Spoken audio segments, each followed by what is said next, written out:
नमस्कार, मैं हूं आपके साथ मयंक। तो देखिए 2025 साल जो है वो ख़त्म होने आ रहा है और 2025 पूरे मिडिल ईस्ट के हिसाब से बड़ा उथल-पुथल भरा रहा। काफ़ी जंग हुई, हमने देखा फ़िलिस्तीन में काफ़ी सारी चीज़ें हुई।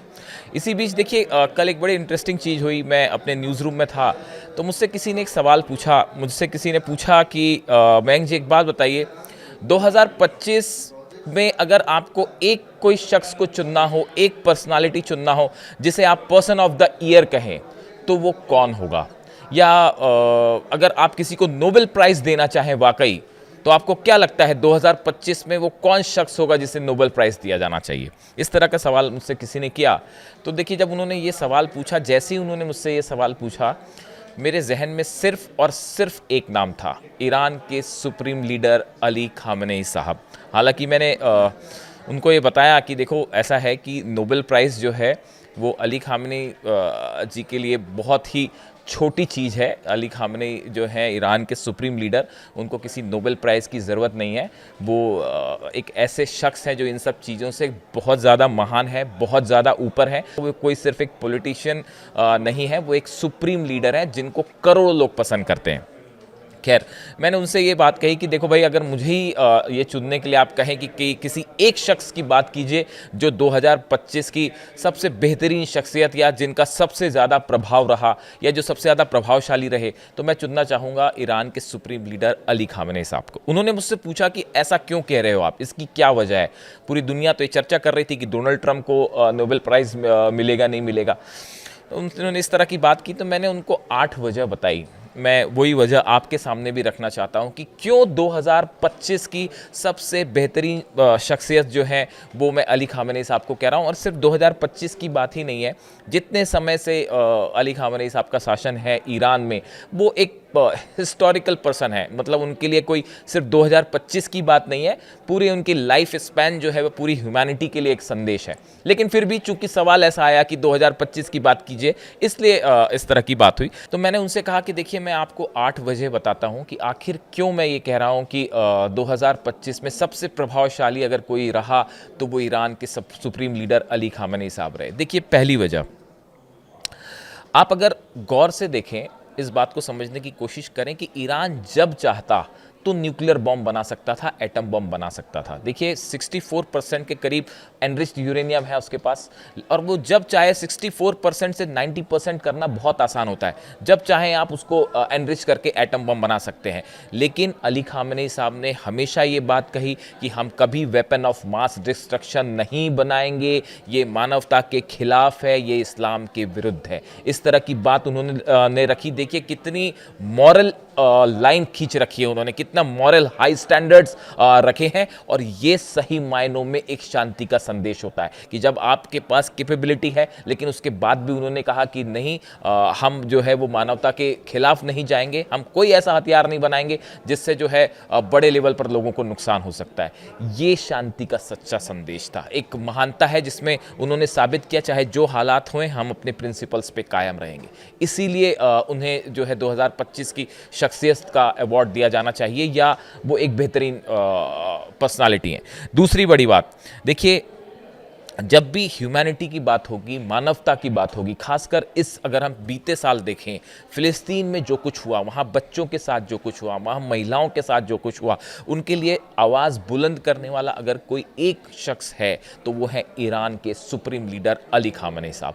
वो हमेशा फिलिस्तीनियों की उन माओं के साथ खड़े रहे जिन पे अत्याचार हो रहा था, उन बच्चों के साथ खड़े रहे जिनके ऊपर बम्बार्डमेंट्स हो रहा था, जिनकी मौतें हो रही थी। ऐसे समय में अगर फिलिस्तीन के लिए किसी ने सबसे मुखर होकर आवाज़ उठाई तो वो है सिर्फ और सिर्फ अली खामेनेई साहब। और न सिर्फ देखिए, बहुत सारे देशों ने इसको लेकर आलोचनाएं की और तमाम बातें कही, लेकिन फिलिस्तीनियों की असली मदद के लिए कोई सामने आया। ये दूसरी वजह है जो उन्हें बाकी लोगों से अलग करती है।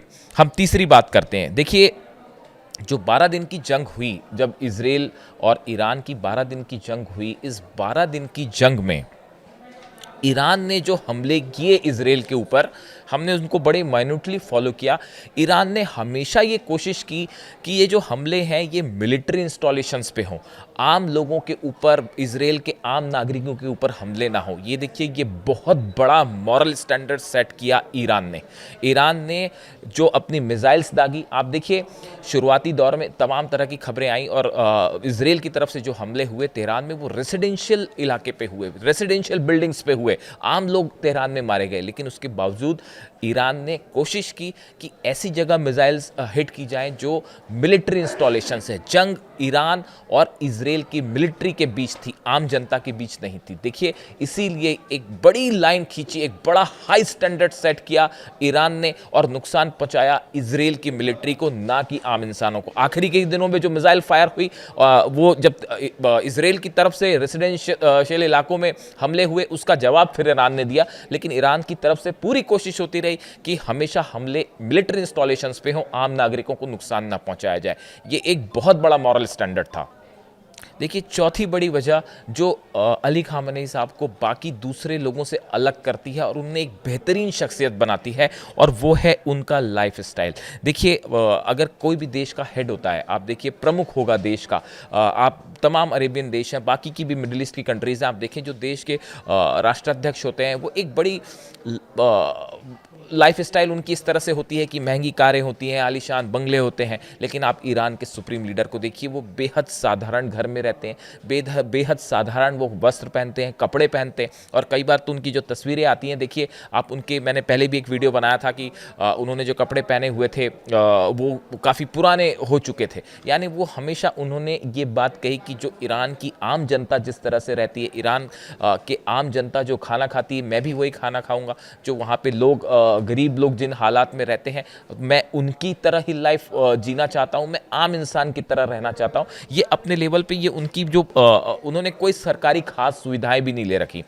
ये अपने आप में उनको बाकी लोगों से बिल्कुल जुदा करती है, और ये एक बहुत बड़ी जो है उनका संदेश, उनकी लाइफ ही जो है पूरा एक संदेश है। देखिए, पांचवी एक बड़ी यूनिक बात मैंने नोट करी। अभी आप देखिए, ऑस्ट्रेलिया में जब ज्यूज़ पर हमला हुआ, यहूदी समुदाय पर जब हमला हुआ, तो उसके फ़ौरन बाद उसकी आलोचना करने वाले देशों में ईरान भी शामिल रहा।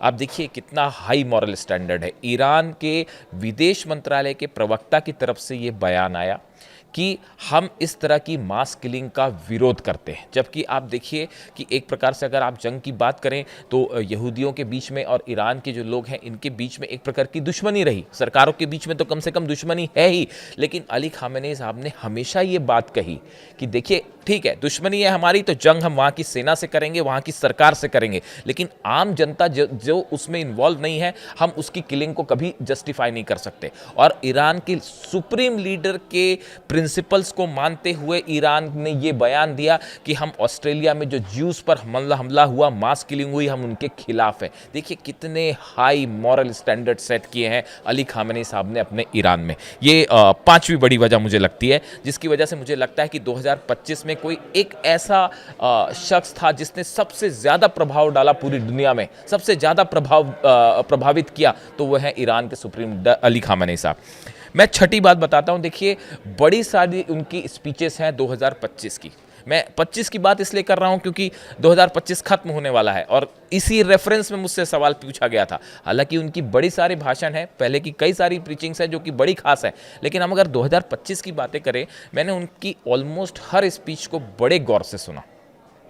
देखिए, उनकी वो जो बातें बोलते हैं वो ऐसी होती हैं कि अगर आपकी पर्सनल लाइफ में आप उलझन में हैं, समस्या में हैं, परेशानियों से घिरे हुए हैं, तो उनकी स्पीचेस जो होती हैं वो आपको एक प्रकार की अंतर्दृष्टि देती हैं, एक विज़न देती हैं कि कैसे आप अपनी मुश्किलों से हटकर जो है वो आगे बढ़ सकते हैं, आपको एक स्पिरिचुअल पावर देती हैं। तो देखिए, ये उनकी जो प्रीचिंग्स हैं 2025 के, उनकी जो स्पीचेस हैं, अगर आप उनको सुने तो आपको एक अंधेरे में एक रोशनी दिखाई देगी कि कैसे आगे बढ़ा जाता है। तो स्पिरिचुअल ग्राउंड्स पर भी एक वो ऐसे शख्स हैं, एक ऐसी पर्सनालिटी है जो दुनिया के पूरे तमाम नेताओं से एकदम जुदा है, एकदम अलग है, एकदम प्रभावशाली है।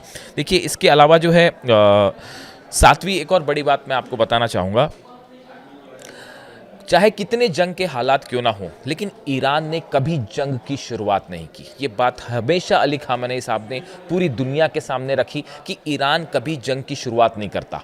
जंग की शुरुआत हमेशा दुश्मन देश से हुई और उसके बाद फिर ईरान ने जवाब दिया, और फिर जब जवाब दिया तो करारा जवाब दिया, लेकिन जंग की शुरुआत कभी नहीं की।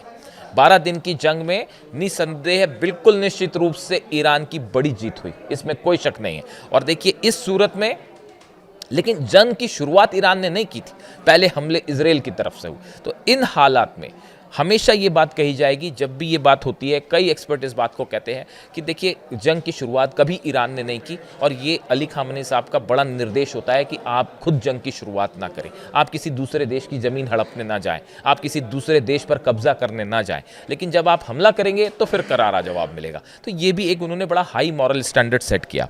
और एक आठवीं बड़ी बात जो मैंने उन शख्स से कही जो मुझसे पूछ रहे थे कि 2025 की सबसे बेहतरीन पर्सनालिटी आपको कौन लगता है, देखिए मैंने उनको नेल्सन मंडेला, हालांकि मैंने उनके ऊपर एक वीडियो भी बनाया था।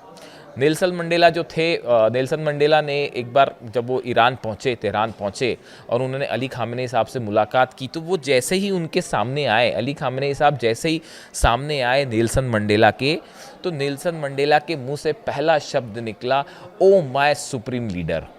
नेल्सन मंडेला की महानता के बारे में किसी को कोई शक नहीं होना चाहिए। पूरी दुनिया नेल्सन मंडेला को एक आदर्श मान के चलती है, एक महान नेता मान के चलती है।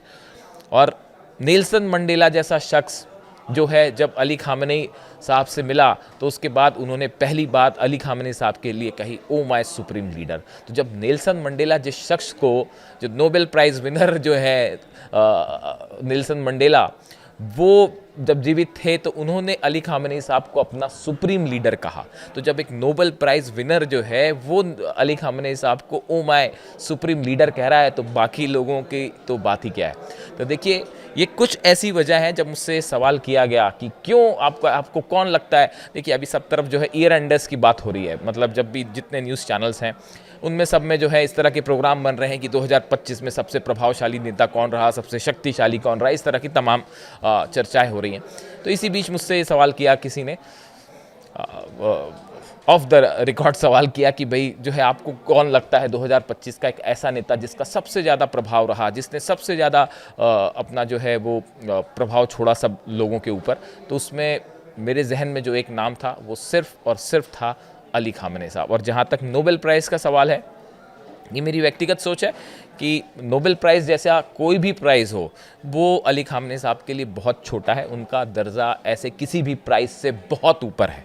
लेकिन अगर फिर भी अगर कोई ऐसा अवार्ड कभी दिया जाए किसी को, तो उसके लिए अगर कोई सबसे सही शख्स होगा तो वो है सिर्फ और सिर्फ ईरान के सुप्रीम लीडर अली खामेनी साहब। आपको ये वीडियो कैसा लगा ज़रूर कमेंट करके बताइए, इस वीडियो को शेयर करिए ज़्यादा से ज़्यादा और अपनी राय भी दीजिए। Thank you so much.